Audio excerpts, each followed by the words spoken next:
2016, Africa Eye follows the leading members of a non-violent citizen group called La Lucha, who campaign for political reform in DRC and for Kabila to step down. But will their call for free and fair elections ever become a reality? BBC Africa Eye, La Lucha, bye-bye, Mr. President.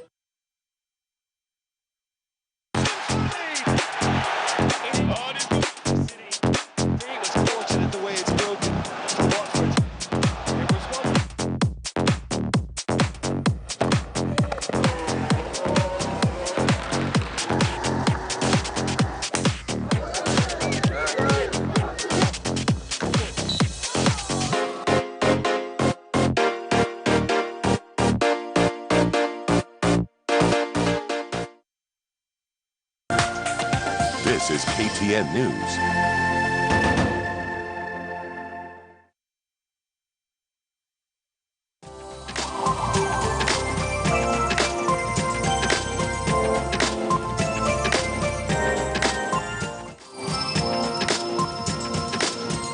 All right, it's 7 o'clock now, and in case you're joining us now, welcome aboard. This is Morning Express. It's time for The Way It Is, and a quick reintroduction of the guests that we have. I do have Dr. Cesarine Yaseda, Catherine Omayo, and Ambrose Weda to weigh in on The Way It Is. The hashtag is KTN Morning Express. You can also tweet, and the Twitter handles are going to be displayed as we carry on with the conversation. So, the headline that we left out was the Standard, and that's what I want us to also look at after hosting Ruto off to Nyanza. And there's been a lot of speculation in regards to what may be happening. We started off with the president making a statement when he was in Central, and he said that his choice for 2022, this is the first time that the president was weighing in and saying anything regarding 2022. He's been very mum about it, but he said that his choice would shock Kenya. The next thing we see is pictures doing rounds where the deputy president had invited the president, Raila Odinga. There's word that the likes of Wanjigi were there, and many of us, of course, don't need to remember too far to remember the issues that were there between Raila, Wanjigi, Uhuru, Ruto, and all that. Then the next thing that happens is we have Raila also coming out and saying that those of you who are saying that I should quit local politics should find something better to do. I am not about to go anywhere. So, do these things, are there any dots that are adding up here? Let me start with you, Catherine Omayo. Do you see any dots coming in here? Or as Kenyans, are we, as usual, too busy speculating on things we shouldn't be?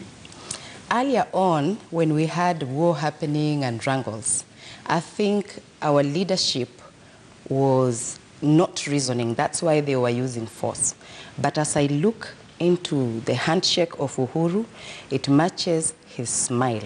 Why? He knows and understands the law that this is a democratic country. So he will not impose anybody on us. But he also has a say. Being a politician, he has two sides. The red, the inner red of the melon, watermelon, and the green. So he is showing leadership that I can hug deputy president, my deputy, and at the same time have a handshake with my competitor who is Raila. And I think that is maturity. I think as Kenyans, we should always not look at each other as enemies. We are brothers, and African traditions, we have been taught to show brotherhood. And looking into DP's side, I think it's a signal wave, a seismic one, heavier, to either show him that brace yourself to earn the leadership. Don't wait for me to take you there. From the president. Don't wait for me to... yes. But then what happens to, I mean, the bromance that was there right from the beginning? Because if you listen to Jubilee, and those who have been in Jubilee for a while, they've been saying that the agreement was for 10 years, for the president to finish his term, then Ruto to come in as that was basically an agreement. So theirs is a purposeful kind of friendship, and the purpose that brought them together is no longer there. Remember the ICC issue? Yes. That really put them together. It is no longer there. So leadership and friendship is different here. So I think if I was Ruto, I would really work smart to make sure that I win, back him and others, or if I lose him, then I have other people that have already planted in the counties. And for Raila, I think he's just a born leader, and he's very wise. Even if he can lastly say, I give up, he is not just saying it yet, meaning that the competition should continue being stiff so that we get viable, stronger people to lead this nation.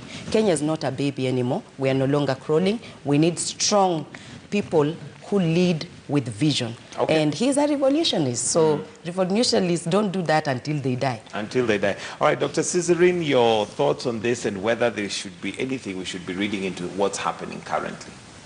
Well, I would like to shift from the opinion that has been held on this topic. A lot of times we are focusing on the speculation, and let's give some, credit to the marketing strategy of the politicians here. Is tantalizing us with information and making us think, oh, what's coming, so jogging us into, an atmosphere of anticipation, if you will. But I'd like to digress from the norm and look at this from the point of the employer, the people of Kenya. What do they want in their leader, regardless of whoever will be seated at that seat on 2020? It's in my express opinion that anybody who has the privilege of calling themselves a Kenyan, of being a citizen of this fine nation, that they should have the privilege of having dignified lives. Right. It's beyond personalities. It now needs to transcend to policy. And the mwananchi on the ground needs to start engaging. So if I was to advise anybody who is running for president right now as a strategy, is do away with the mega campaigning and try and have a one-on-one, like a town hall kind of meeting with the people. Find out where their heart is in this nation. We've gone through a lot of turbulence in the previous election, and our soul needs healing. And in that healing, if we listen to the people, then we're able to create policy that when we come up in 2020, the people will have their job description, and the person who has their resume will sit down and we'll ask ourselves, does this person match the future that we want? But as that sounds very good on paper, but the Kenyans understand policy. And the reason why I say that is, let us just draw back a little bit to where we are coming from as a country, and even the protracted electioneering time that we had. There were certain things that brought us to the brink of war. And this is to do with, for instance, the IEBC not being properly constituted, the fact that there are those who felt it was unfair. But now with the handshake and with all this happening, what happens to all those things that, for instance, ODM stood for and said, this is what we are against, and they did that passionately? Does that now disappear because of the handshake? Does that mean now we put them under the carpet and say, hey, we are a peaceful nation and we are now going to go towards 2022, and all that is forgotten? Because the risk we stand is in another 5 years, we're going to have the same problems that we had. Yeah, and that is dependent on our attitudes as people. When we vote, it's a contest.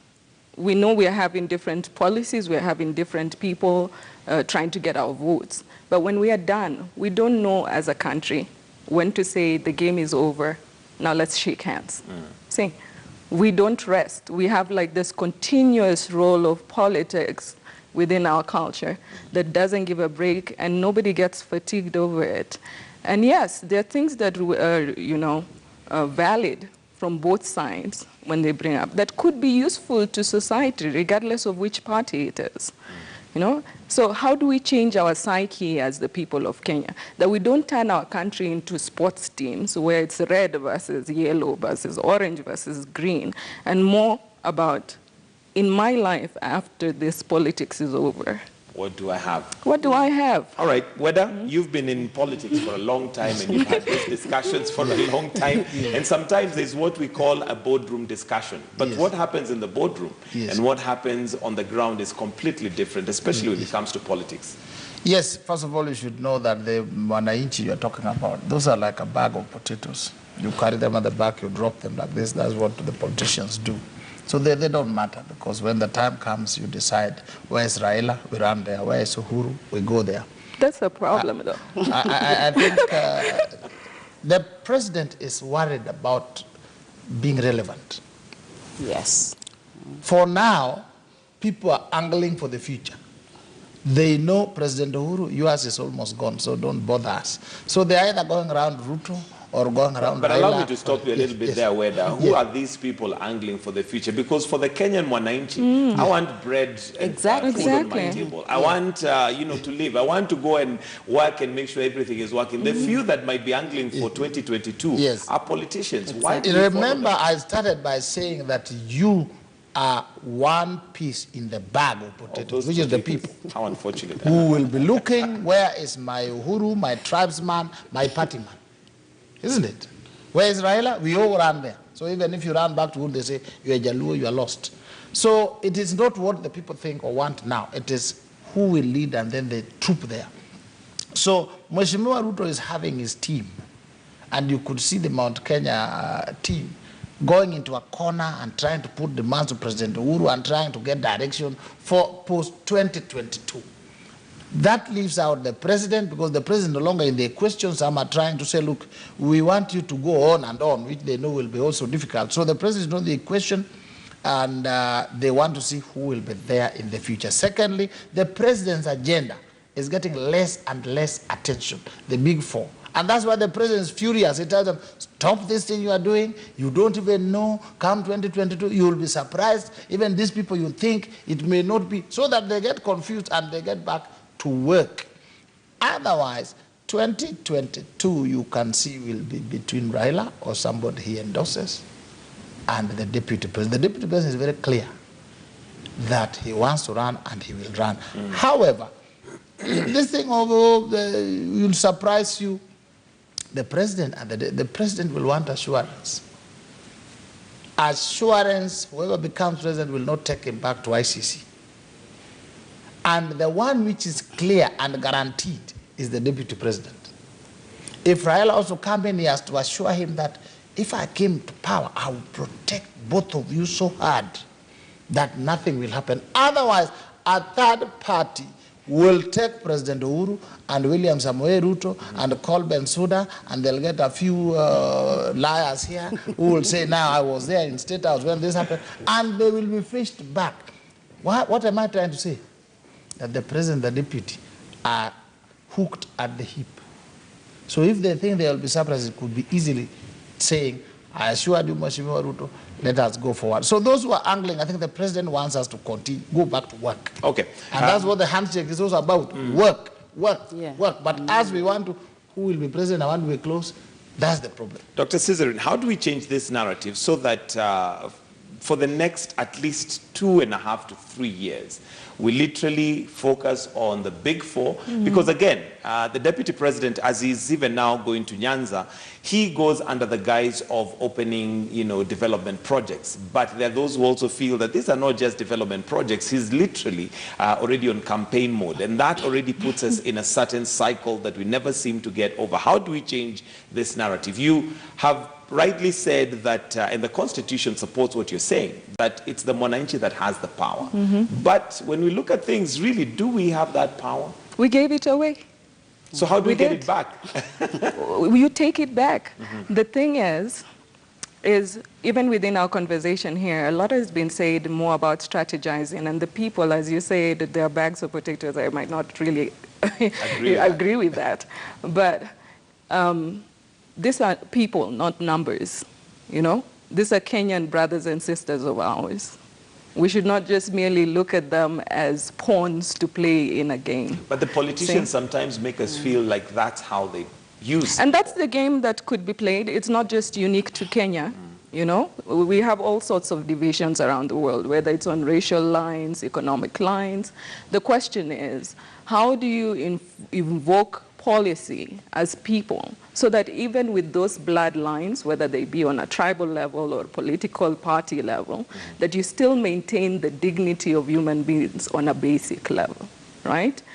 I should not have to see my fellow Kenyan struggling every morning, regardless of which party is there. I don't care if it's a rainbow color, or if it's a white flag.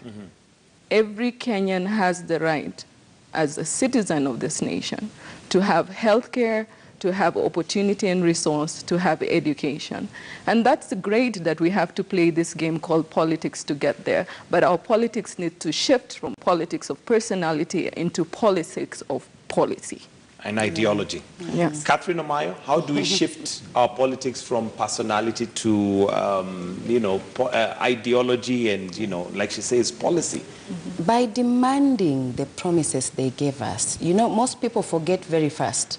If every Kenyan was held accountable on how they deal with their leaders, from the MCA all the way, bottom-up approach, these people will not be dilly-dallying, playing ping-pong, and people are suffering. Yeah, I was so shocked in a hospital where I come from. People still are being asked for money, and if you don't have money, just a fever alone will kill you. And here are people that easily, they just want to discuss politics the whole time. It should start there with that simple example of somebody lacking even 20 bob to purchase Brufen, Panadol. So if people started realizing that the mantle is in their hands and go for these leaders and give them timelines to deliver, if they said in 1 year, this is what I will do, by the time the 5th year comes, Kenya will have really skyrocketed in development if you compared with other third world nations. But it's just like a game, and people, they don't dignify themselves, they don't care. And that is why you are seeing the president is trying to remind everybody, including the leaders, I want development. I want progress. This is his last term. He's desperate to leave a legacy. And I think because now he is showing proper leadership, apart from cutting down corruption levels, he should also keep making sure that every MP or MCA or governor, senator, they deliver. Okay, and I don't know how he's going to do that, but whether are you in agreement that we need to really shift from personality politics to ideology? And I think on script, on paper, yes, that's how it should be. I think the people need to change their thinking, what is in their heart. Contrary to what you think that would demand what the leaders should do, they didn't promise us anything. But we actually voted for them on the basis of party or tribe. We did six. In short, are you saying we're just getting what we deserve, what we voted yes, for? Sonko here promised us that when he's elected governor, he would turn Uhuru Park into a parking lot. Would you like such a demand? Do we demand that now we want to see a parking lot at Uhuru Park? We were ourselves drunk. So we need to sober up and say, now, next time we want to elect our leaders, let's listen to what they are offering, then let's make a choice on the basis of what they are offering and the viability of what they are offering, and then we demand. For now, we didn't. It is only that even Jubilee made a manifesto, but it was a manifesto put on the basis that when you campaign, you have some certain things written, you have an agenda, but it was an agenda from the heart for the people. It was because the people who are going to vote for President Uhuru, they were going to vote notwithstanding the manifesto. Those who are going to vote for Raila, they would vote again. Even if you say, I have no manifesto, I'm running for president, say, Jacob, yes. There are people who will vote for the DP Uhuru, Ruto, when he runs for president. Even if he keeps quiet, even if he's in hostile away, we will say, as long as the deputy president is on the ballot, I'm going to vote for him. So the people themselves must change.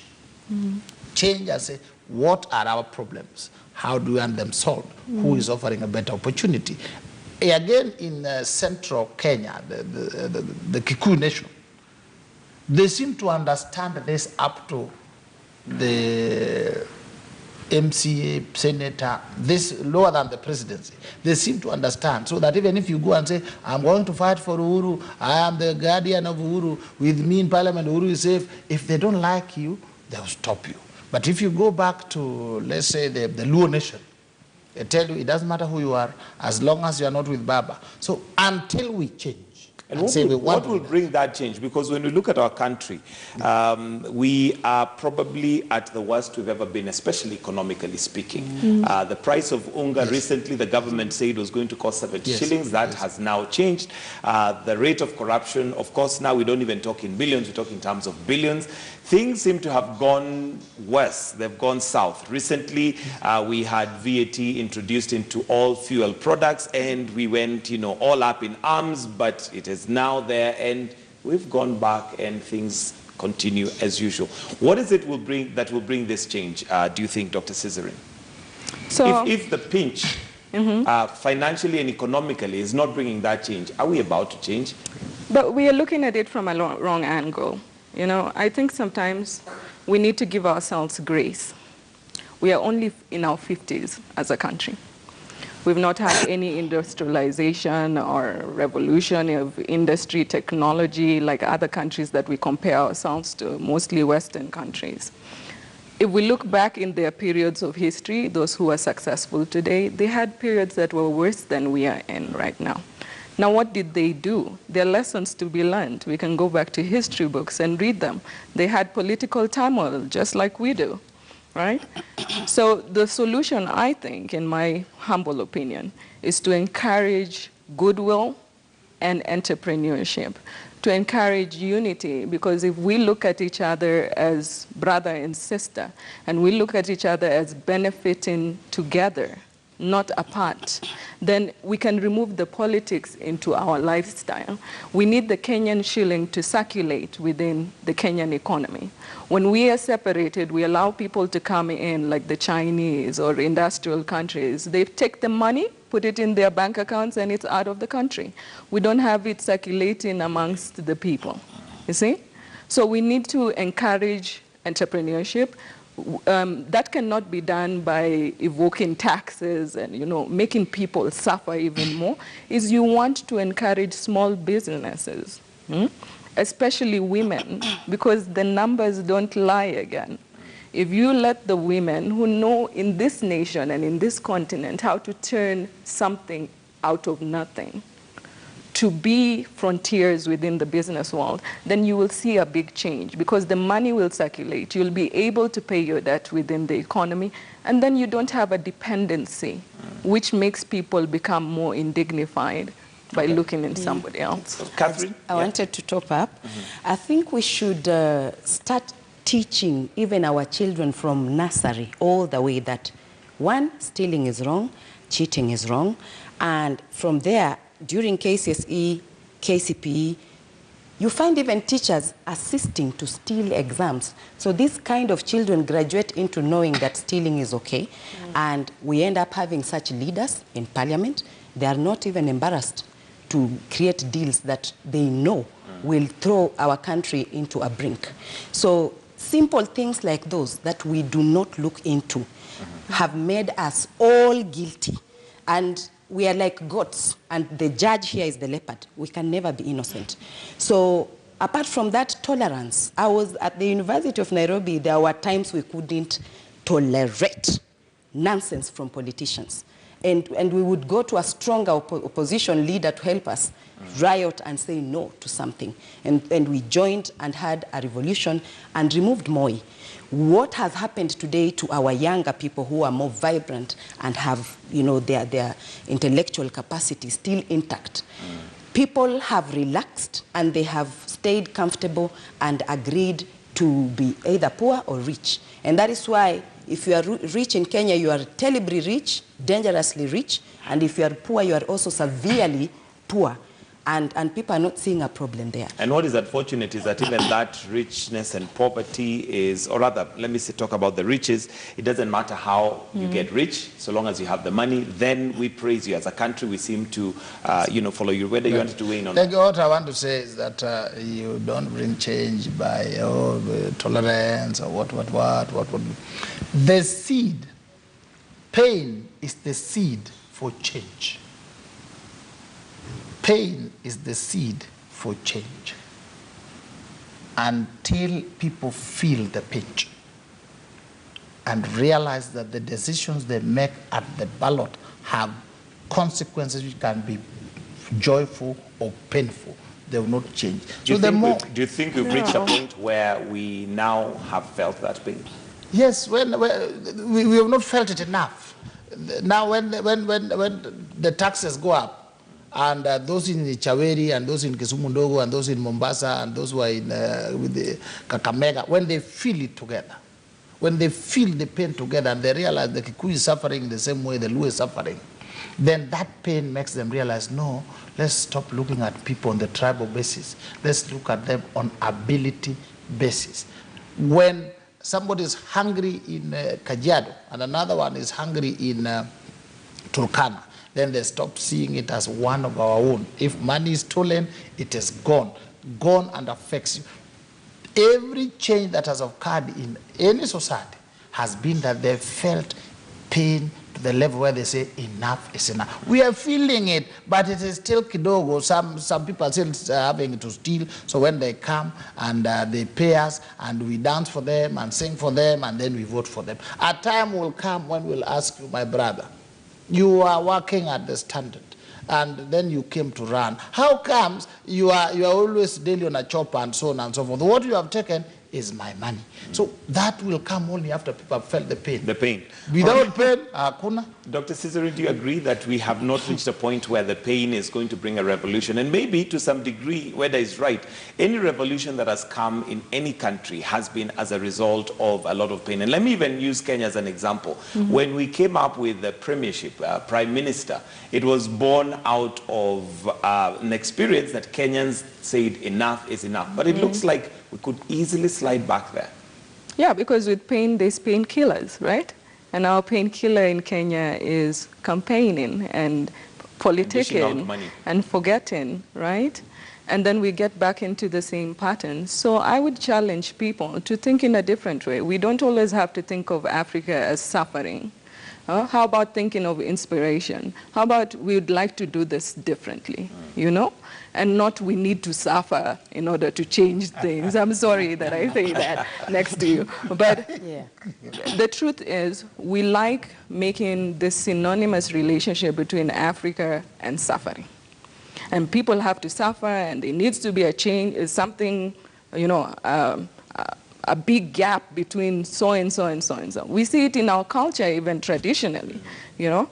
You go into people's homes, and it's like, oh, we're not going to eat with our best plates today. Until the visitors come, right?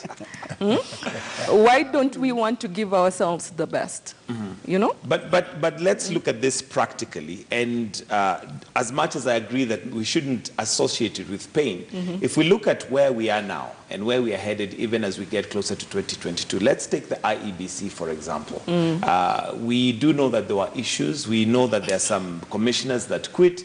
Here we are now talking about going into a referendum. We seem to be in this cycle, but we're not sorting out the issues. We've not sat down and said, hey, wait, what is it that brought us to the brink of where we almost killed each other, even in 2017, 2018. We have a judicial, the judiciary, which again has question marks here and there. But we are so busy focusing on 2022 that what is it that's going to stop us as Kenyans to say, hey, something needs to be done? Yeah, because we're trying to settle score. We're trying to use institutions such as the IEBC or any kind of judicial body, courts, legal system, to settle score, right?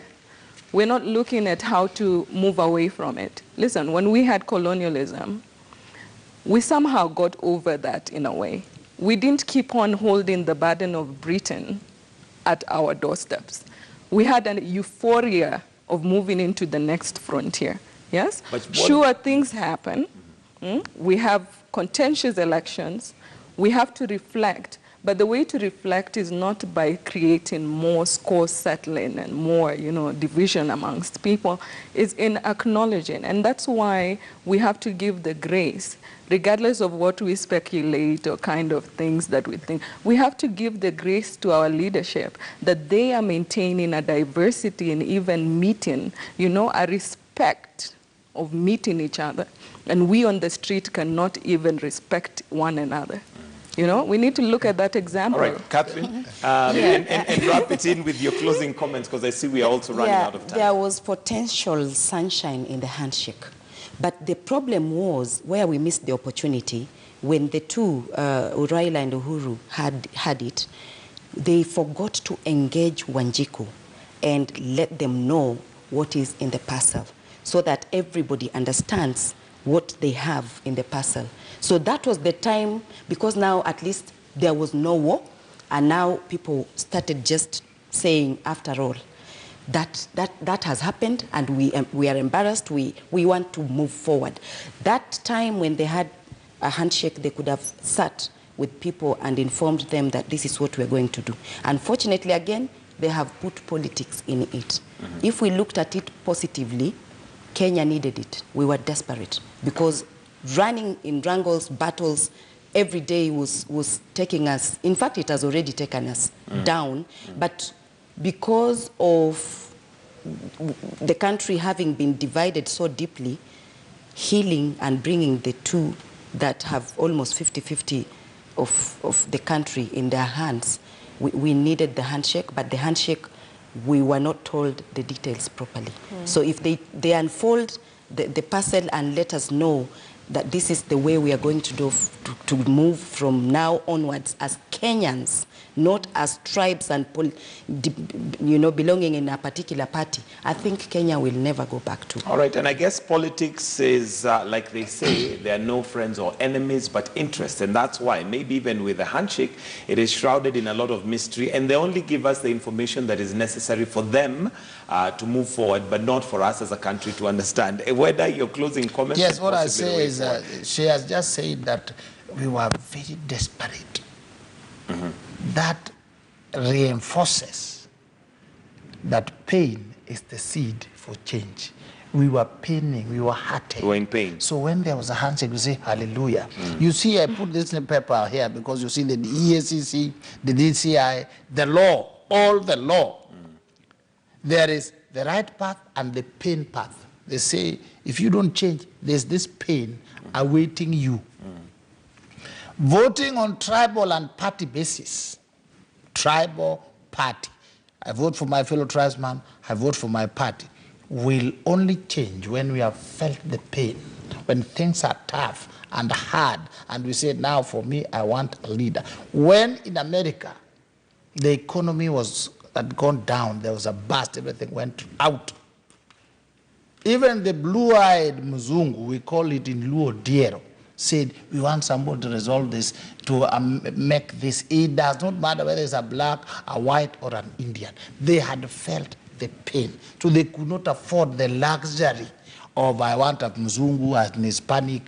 Even us, we will, when the pain is too much, it will not matter whether it's a Luo or a Kikuyu, we will want somebody to fix. So as we dilly-dally and yap around our tribes and parties, let the pain increase, then we will change very quickly. In short, you're saying we might as well just remain with status quo until that pain No. gets My prayer is, as we make the mistakes, as we make decisions using wrong parameters like tribe, like party, I am saying, may the pain increase so that our eyes may open when we make the next decision. Dr. Caesarine, I give you the last chance on closing comments. Wakili, you're really surprising me today.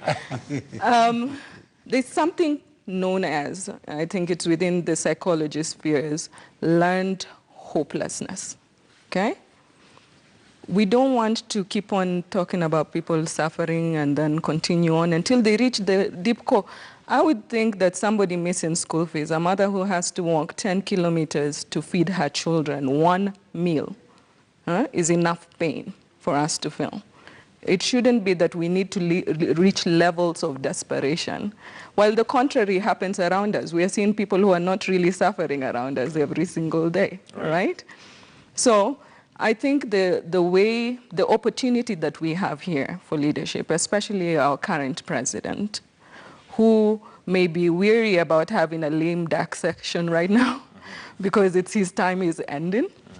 My humble advice to him would be to engage people more on a smaller level, try and find out what people have. You know, in project management, which is my profession, we have something called rebaselining.